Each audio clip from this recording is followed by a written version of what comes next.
Welcome to another edition of the Pop Culture Report, in which I look at books that have some kind of artistic merit in terms of either their format or their content. And I'd like to start with possibly the most useless book I've ever encountered, in that you do not need this book.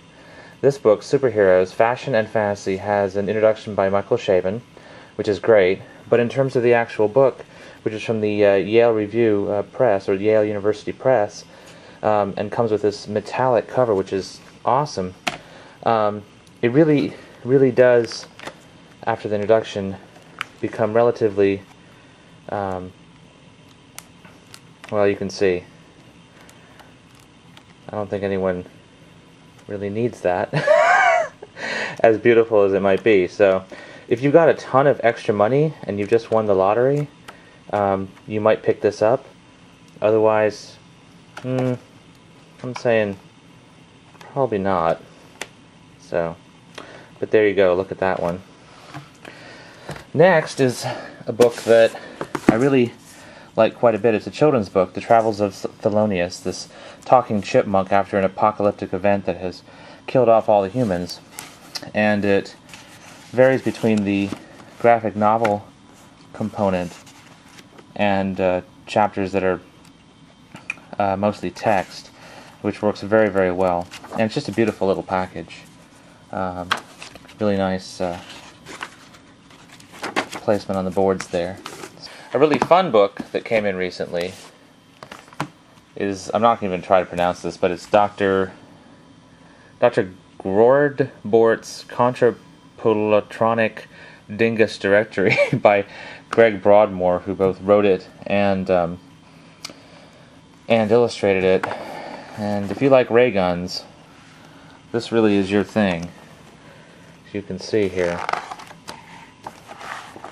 Absolutely very cool, I think. And then what's funny is in the back he's got these adventures of this kind of neo-con colonial guy who's kind of a doofus, and it's quite funny. The text is quite funny there too. Definitely highly recommended steampunkian volume. One of my favorite comics of all time is Moomin, and this is the second volume from I think Drawn and Quarterly Press, collecting the comic strip which ran in various English language newspapers for a long time.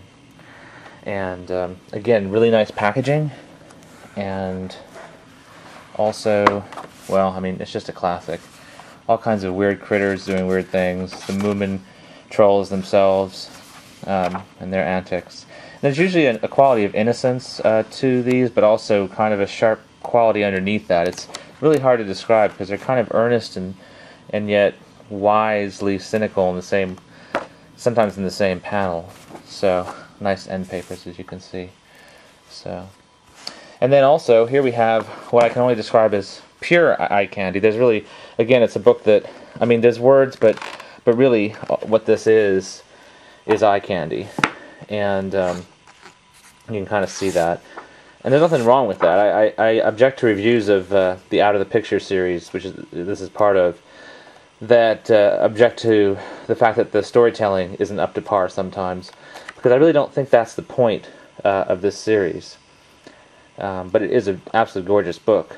But it's one of those books that really you buy if you have the extra money. And then we also have Drawing Words and Writing Pictures from one of my favorite publishers, First Sight, an advanced readers edition. And it's basically a whole tutorial on various aspects of cartooning, from lettering to what kinds of pens you should use, and it's got examples all the way through, often from classic cartoons.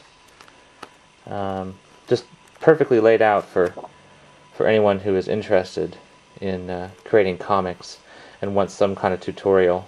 So here's an eccentric item that I really like, Chasing the Rain. Wow.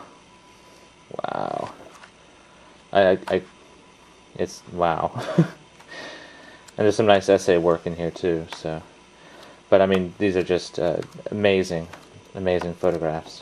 I think. And that brings us to probably the highlight of the entire pop culture report this time, which is the Art of Lovecraft. A Lovecraft retrospective put together by Jared Walters from Centipede Press. And it's really hard to convey, and I kind of have to stand far away from it because it's so huge. It's like 5 billion pounds. It's like something I could bench press. 400 pages. Ooh, squid. And text by Harlan Ellison, Thomas Ligotti. I mean, I don't know how I can possibly do it justice. I mean, it's almost retardedly, insanely, whoa, brilliant. I don't even know. I mean, I've done a lot of book projects myself, but I can't even quite like imagine the work that went into this. I know that, you know, sure, you've got a whole bunch of full-page art. You know, what's so difficult about that? But if you think about the compiling, the choosing, Ian Miller, which is great. If you think about all the work that went into getting the right scans and order of it all, it's really a remarkable, groundbreaking. There's some Coulthard. Achievement by Centipede Press.